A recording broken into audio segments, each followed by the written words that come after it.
Digital accommodations for reading and language, exploring the tools in PowerPoint, Immersive Reader, and Translate.it. The first thing we're going to do is we're actually going to get into a little bit of a live translation here. So you'll notice that now I have, this is PowerPoint Live, and I have unmuted my mic, and so everything I say is going to be translated into Spanish. So if you speak Spanish, you can find out if it's actually a good translation or not. I know Lexi speaks Spanish, and she said it's usually somewhat reasonable. So let me show you how I got here, though, and how I got these subtitles up and how I got it into Spanish. So I'm going to get on my PowerPoint here for a second. There's two different ways to get into PowerPoint. One is to open up the PowerPoint app on my computer. And if I were to do that, I would have, the little button right here for the PowerPoint app. In this case, I did not do that. I opened up PowerPoint on the web through Office 365, through ClassLink, that kind of thing. So on the web, this only works in the web. Well, some of this only works in the web, but I clicked in the slideshow right here, and where it says always use subtitles, click right here, and you can choose, I choose the language I'm speaking, which obviously in my case is English. Then I choose my subtitle language, so you can choose the language that you want your subtitles to be in. So maybe instead of Spanish, I want it to be in French, and then you choose where you want those to appear. There's also a button right here for audio settings. And it's going to choose my microphone that I want, as well as right over here, the English, English, Spanish kind of thing.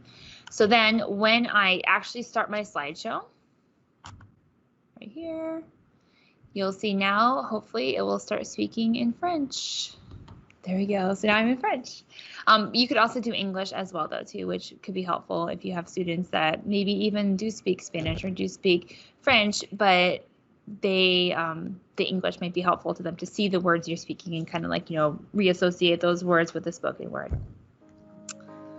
So that's how you add PowerPoint slides, add subtitles to your PowerPoints. So there's a really cool feature that also has for this, and I want to share that with you.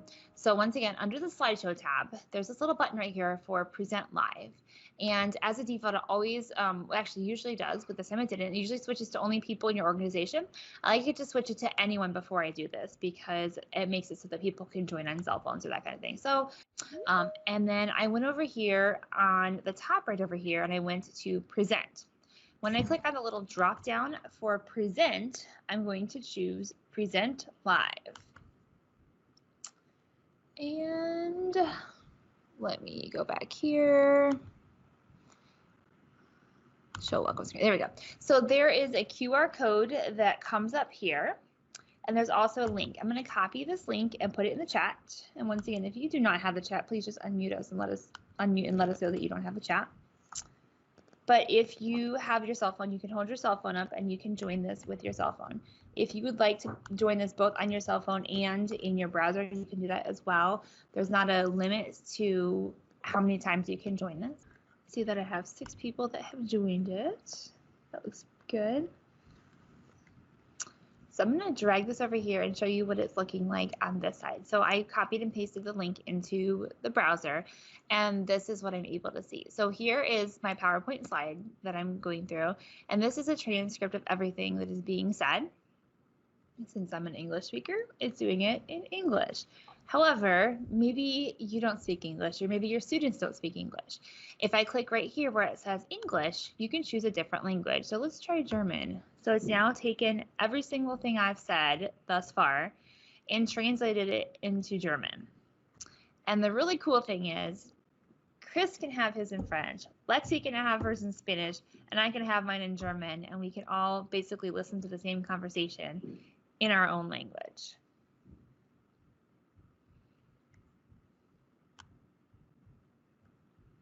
The other thing I think is kind of cool is as I go through the slides, you can go through the slides with me and you can see any slide I had gone through previously. So this is something we're going to be sharing later on. But if you look on your PowerPoint Live now, I can go through and I can flip back and see any previous slide that was shown. So very similar to if you use Smart Notebook or that kind of thing, you can flip through and see the slides and see the current slide. And it's just a great way that if you use PowerPoint often to teach, that you can really include your students in this. Even if you don't choose to use a translation feature, And even if it's a thing you don't necessarily think your students need, just to have this option and to be able to share your PowerPoints with them is just a very valuable tool for them. Anything that you guys want to add to the PowerPoint Live? The only thing I would say is the use cases for this could be huge. And what I love about it is right now, we often think of a PowerPoint presentation, especially with something with subtitles, as something that needs to be done face to face. But the way this works, and because it's online and it can be shared with that simple link, your participants can be virtually anywhere. So this would work with your students at home. This could work with a virtual parent-teacher conference. This could work in many different situations. So it's just a really easy to use, but very powerful tool to break down those language walls. I also like to point out that they're both a little bit different usage. So the PowerPoint where she showed the subtitles, remember it's only one language that you're translating it. As you are speaking, it's translating in one language. The other one, which you're in right now, which is PowerPoint Live, both in the web version, is going to be able to allow each user to choose their own language. So there is a little bit of implementation, different uses, but they're both great and amazing applications that we have with Microsoft at this current time. So yeah, you can even use this with families. There was no app you had to download. You could just hold your phone up, scan the QR code, and do it. So if you had a parent meeting or anything like that, you'd be able to use it with your families.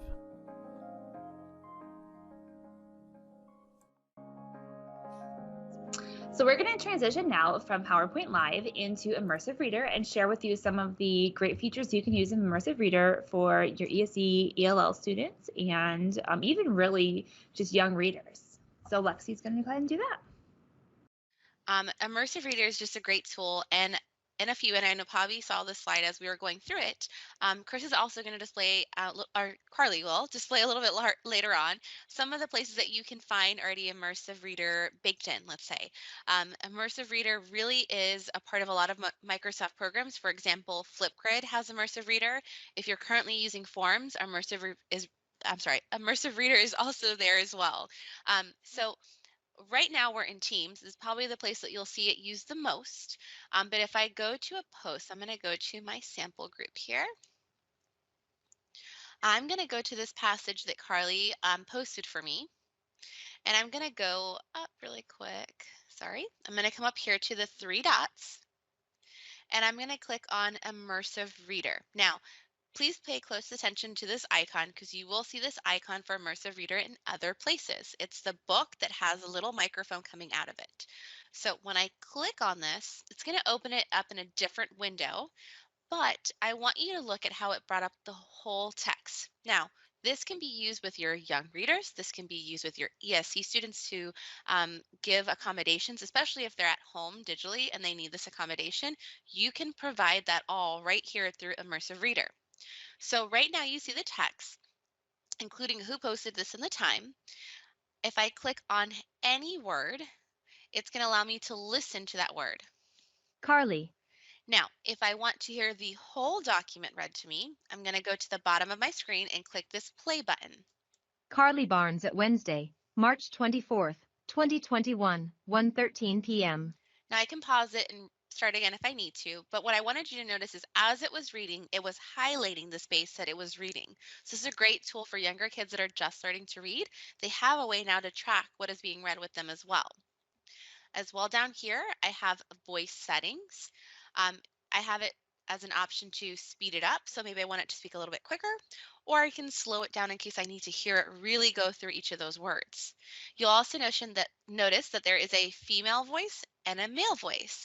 However, this is not the only options out there. Chris, you want to kind of emphasize on this?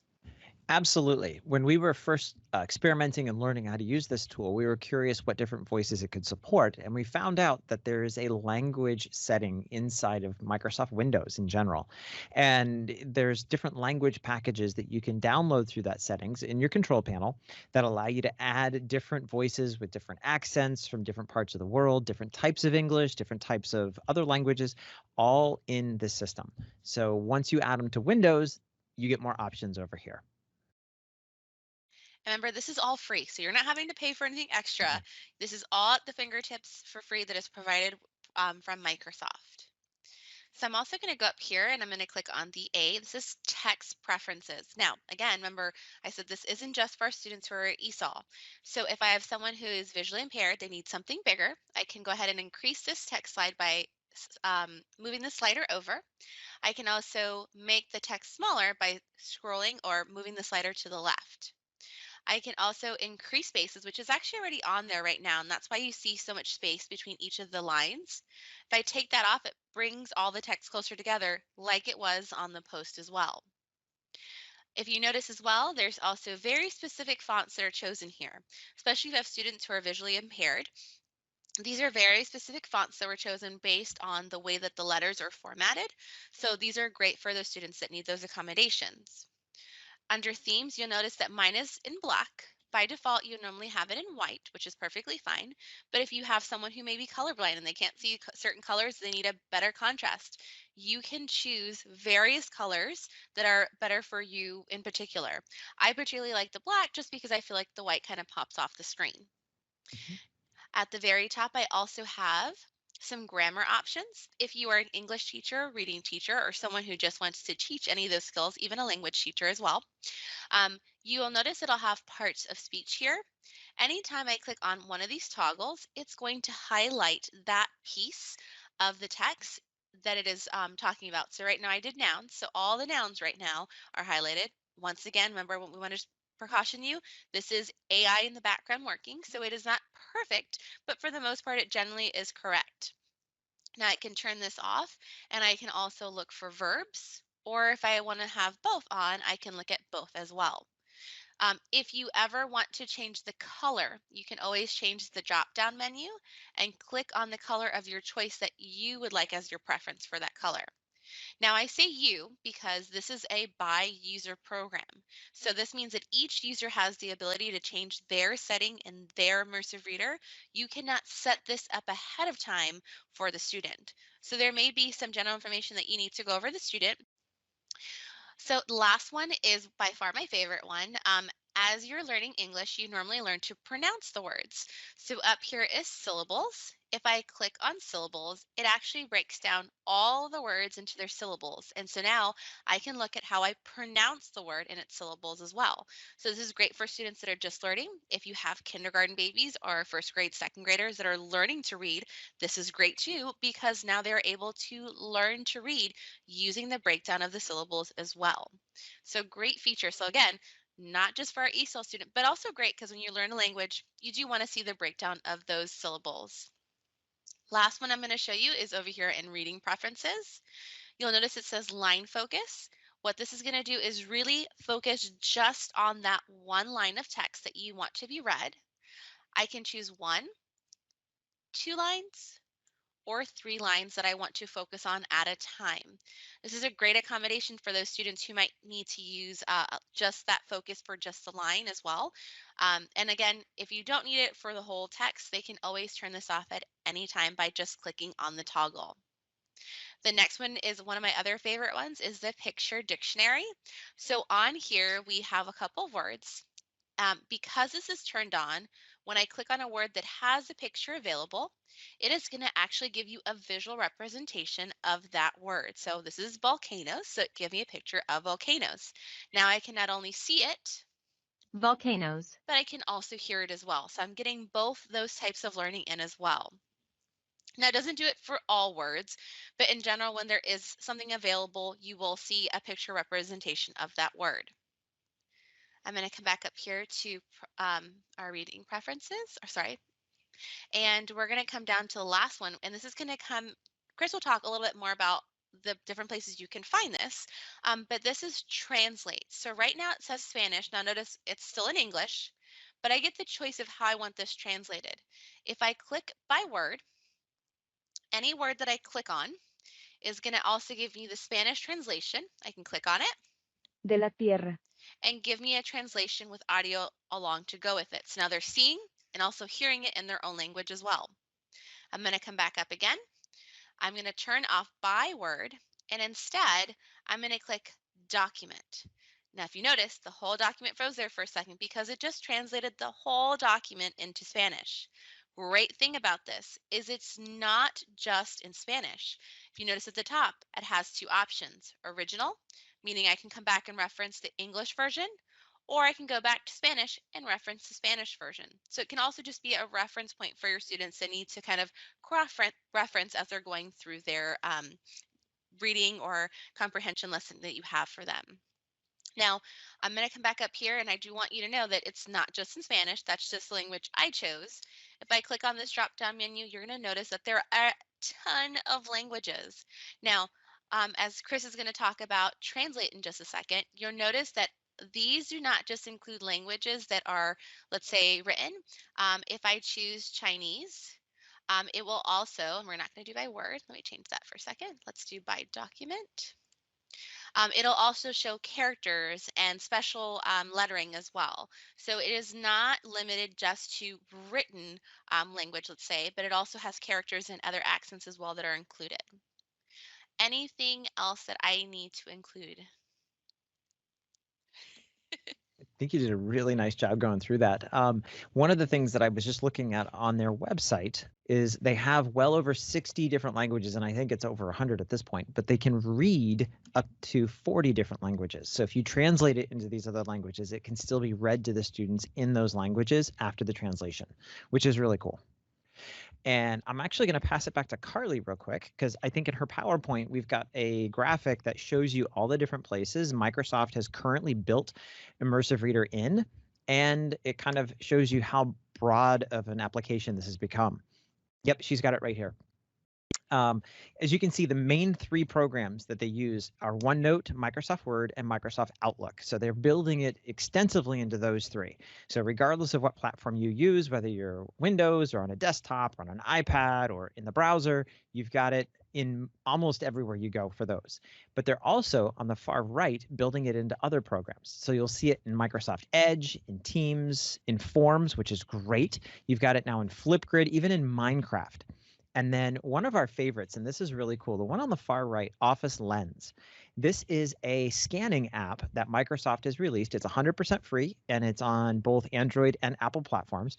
But basically, you can take a picture of a document. It will analyze it using this immersive reader, extract the language from your photograph, and read it to you, or translate it, which is mind-blowing in my opinion. So you can literally take a picture of something right in front of you and get it in a different language. In my mind, that's really, really cool. So really, really neat possibilities. Now, the other one that I do want to show you real quickly here, this is an article I found on MS, I think it's Microsoft News for Kids. It's just an article about million-year-old sea monsters' DNA, which I think is really kind of interesting. But like many articles you might find online or use with students, you're going to see that there's a lot of stuff and junk. There's a lot of advertisements and links. Oh, look, there's Superman. And oh, look, there's a weird slug or things like this. So it's incredibly distracting. I've always found trying to read stuff like this, I end up following the clickbait more than I do the actual article. And I know our students suffer from the same thing. But what I want you to notice is at the top of the page up here by the address bar, we have an icon that has appeared. Now, you're not going to see this on every website, but on websites that it can recognize as an actual article, it gives you a link to the Immersive Reader. So if I click this, I'm just on a live website, but what it's done is it took that article and it stripped off all of the junk. It got rid of the advertisements, the links. So we're literally just left with an article and the associated images. So much cleaner, so much easier to read. And the really cool part is right up here at the top of the browser now, it's given me all those same tools. So I can have it read aloud to me. I can go into my text preferences. I can change the size of the text, the spacing, the different color themes. I can change my grammar tools again. So if I wanted to take a look at my verbs within this article, I can also change my reading preferences. So if I need these accommodations because I have a visual impairment, I can change the line focus. I can look at dictionaries. I can translate this. So all of the same tools that Lexi went through with you before are available on simply any website that Edge can recognize now. So I just think that's really, really exciting. All I do is I click that same book icon again with the speaker on it, and I'm back to the main article. So that, if I'm not mistaken, is pretty much Immersive Reader in a nutshell. It's a tool that we're really excited about because it really pushes towards inclusivity. And with our students, our ESOL students, our students with disabilities, as more and more of these students are involved in the classroom, we need ways to help them access our content and be a part of the life of a classroom. So these tools really, really help in that regard. The tool we are going to is called Translate.it. This is Microsoft's answer to an online and app-based translation tool. So I'm going to share my screen. Here we go. And when you go to Translate.it, it takes you to this page at the beginning. Now, their whole thing is they want to try to break down the language barrier, and they've given you a combination of about 3 or 4 different tools here. So at the very top across that white bar, you're going to see that we're on the translator right now, and this is also the conversation tool. Your home button at the top takes you to more of kind of an advertisement page where they talk about their different translation services. But the one I want you to see here is the text tool. When we click on text, this actually takes you to a very traditional looking translation site where I can type in something, choose or auto detect my language, and then it'll choose from well over 100 different languages to translate for me. This is a very common way to do translations online. What I do like about this one though is I can also paste in a URL, which means I can come up here. I'm going to copy this real quick and get the address for that article I saw earlier. Go back to my translator, and if I paste this in, it gives me a new link. When I click that link, it opens this up and actually takes my article and puts it in the language of my choice. So just like before, it's just another way to access the pages that we need and get to the languages that we want or need for our students. It's just a really neat way to go about it. So let me come back over here to our Microsoft Translator page, and I'm going to click on the conversation button to get back kind of where we started. Now, I want you to notice this box over here to the right. On our translation page or our conversation page, it gives us the option to join a conversation or start a conversation. Today, I'm going to have you join one. So if you followed that link to Translate.it, I want you to find this join box, and I'm going to give you a code here in just a moment. On the right, I'm going to click on start a conversation, and this is what you would do as a teacher. So to sign in, because it is asking me, I'm just going to click on my Microsoft credentials, because through the district, I have Microsoft credentials, which is great. So it's going to sign me in, and there we go, pulled my name. Now I can choose the language I'm going to be speaking in. And if we open this up, you'll see they even wrote the languages in the native language format, which is great. But I'm going to stick with English. This next button says I'm using this product in a classroom. If I check this, it's going to make it so I'm kind of in a presenter mode where I'm the only speaker and my students will only receive. But I want you guys to be able to participate a little bit here. So I'm going to click enter with that unchecked. I'm going to just do this as kind of an open conversation. Once this loads, there we go. It says I'm the only one here at the moment, but to join, this is the code you need. And once you have that, anyone can hop in. Now I can paste and copy and paste this link. I can send it out in a team. I could put it in a remind, or I could post this QR code large on my screen and have my kids get it with their phone. So real simple. And what I like about this is they give you a number of different methods to get to this page to join me. So how does this page work? Well, over on the right-hand side, as people join, you're going to see it gives me a participants list, and down on the bottom, it says I just need to press and hold the space bar to speak or type a message. Great. Well, as soon as I start holding down my space bar and start speaking, it's going to dictate exactly what I'm saying into this conversation box. But the really cool part is I'm speaking English, but if you happen to have selected a different language, for example, on the right over there, you can see that Lexi chose Spanish. She is seeing and participating in this conversation completely in her own language. So Lexi, if you would like, as soon as you have a chance to get that up and functioning, would you mind just kind of speaking to us a little bit in Spanish? There we go. She says she's delighted to speak with us in Spanish. I think that's fantastic.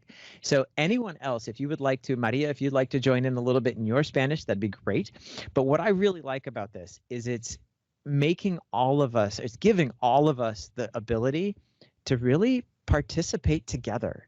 And we're able to have a conversation, to work on something, to listen to a presentation, and it doesn't matter what languages we speak. What I also like is over here next to someone's name, for example, next to Lexi's, it's telling me she's a Spanish speaker, or if someone's a French speaker or a Japanese speaker. So you get to see the diversity, but it doesn't become a barrier. Now, there's a couple other options in here I do want to show you. Up on the top right-hand side here of my window, above my participants, I have a gear.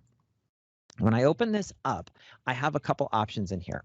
The top one, show original message, is if I turn this on, you can see both the original language and the translations. So if you do have any questions about how well it's translating, you can choose to turn that on. The next one is display incoming translations as they become available. This is turned on, which means you might see the system actually make changes as it's translating. There's an artificial intelligence that's trying to figure out what you're saying, but not literally. It's trying to figure out what you mean more than what you're saying. And the reason for that is a lot of times meaning comes through in how we arrange our words or the specific word choices we make, and a direct literal translation doesn't convey our message as well as you might think. So it does its best to find your meaning, and that means it might make some changes in the way it translates at times. Play speech output. If we turn this one on, this one's kind of fun. It'll actually speak to you in your language as people speak. Now, in the classroom, I really wouldn't use that one, but it makes it really interesting if you're having a conversation or in a small meeting. I can mute everyone if I needed to. I can lock my conversation, change my font size, and at the bottom, I can even save a transcript. So if I'm using this for a parent-teacher conference or a meeting, I can download and save a transcript of everything that went on for a record, which can be really, really handy. So I really like that part. Now, up at the top, once I am finished with this, all I need to do is click on the little exit button. It's going to ask me, are you sure? It's going to close this for all participants, but it reminds me again, I can save a transcript if I need to. But once I'm done, all I have to do is hit leave, and it will close this conversation and be ready to go. Now, to get to this translation tool, this conversation tool, I took you to Translate.it. And finally, not only do they have it as an app for your phones and tablets, but there is a Windows device as well. Now, how do you get the Windows app? And the reason we wanted to show this to you is sometimes in the classroom, especially as our district is moving more and more towards one-to-one, where every student has their own laptop, getting this on a student's laptop would be vital if this would be a great accommodation for them. So how do we do that? Well, if I click on the magnifying glass and simply type the word store, and everyone in our district has a Microsoft Store app already built in. So when I hit my store, I'm going to come to a page that looks kind of like this. And if you don't see it as one of your primary apps, you can see it's the first one here because I just went to it a few moments ago. But basically, all I have to do is hit show all 31, and I'm going to get a big list of all the apps that have been approved for use in our district. And one of them will be Translator. When you click on this, you're going to get a button right here. And mine says launch because I have it already installed, but it's going to be install. Once you've installed it, all you have to do is hit launch. Yep, this is my first time launching it. And here we go. Nope, I don't want a Cortana integration. I just want the app. So we've got a couple different pieces to this. Right at the top, I have Translate, where like before, I can type something in, I can open a document, and it'll translate for me, which is pretty cool. I can also change to voice dictation, where if I wanted to say something, it would translate for me. I can load images and it will try to translate, or I can even handwrite and it will translate for me, which I think is really cool. It also has a history option up here on the top left, where it will remember the different translations I've asked it to do. So if I needed to go back and find something, I could. Now, the online piece, we looked at the conversations, and this has it too. So up at the top, I can hit conversations. Yep, introducing conversations, connect your devices, speak. There we go. So when I go to conversations, that code that I gave you earlier, all you would need to do is enter the code here and hit join, or you can hit start conversation just below that and start your own conversation and generate your own code. So all of these are really conveniently placed right here. And finally, it offers you a phrase book. So if you'd like to browse a little bit of different essential phrases or learn more about one of the languages that it has available, you can check this out, which is kind of neat for language learning purposes. So that's the app, and it's available inside our Microsoft Store. It's approved for teachers and students. And we've had some really neat experiences with the Translator app over the years. Scott, I believe you are online with us. And if you don't mind, I'm going to put you on the spot here for just a second. I know that you had a really cool experience with this. I think it was 2 summers ago with ESOL students and an art program over the summer. Would you mind sharing just for a minute about that? Yeah, we did an art camp in the summer for an extension thing, and it was through the ESOL department. Multicultural paid for it. And when you do something like that, you have no idea who's going to show up. So we didn't know who we were going to get.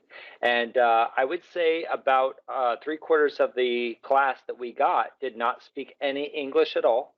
In fact, some of them had just gotten here to the U.S. and they're thrown into this art program and have their parents drop them off, and what do you do with them? So we did have a class set of laptops. We were able to open up the laptops. We mic'd up the teacher so that we had good audio going through that translation. Anytime that you're going to do a translation, it always helps the translation when you've got a microphone closest to the person speaking, because then it doesn't pick up room noise. And each one of those students was able to get a translation on their device that was in front of them so that they could hear and understand what they were supposed to be doing. Now, at the time, it was not a perfect translation, but it was good enough to produce some amazing artwork, and they were not lost. They got to sit there and work together and figure out how to do things. So they spent a summer really focused more on the art side than on the language barrier that was inside that classroom. Yeah, I've always liked that story because it's anytime you've ever had to live or travel or visit a place and you don't speak the language, it can be incredibly isolating, and it's a very lonely experience, which if you've never done it, it's hard to conceptualize. But we have such a diverse language population in our district. It's tools like these that I feel like really start to knock those walls down. And not only with language barriers, but when you start looking at things like the Immersive Reader, you also talk about students with disabilities, and you can start thinking in terms of inclusivity and accommodations, and it just opens the door to so many possibilities.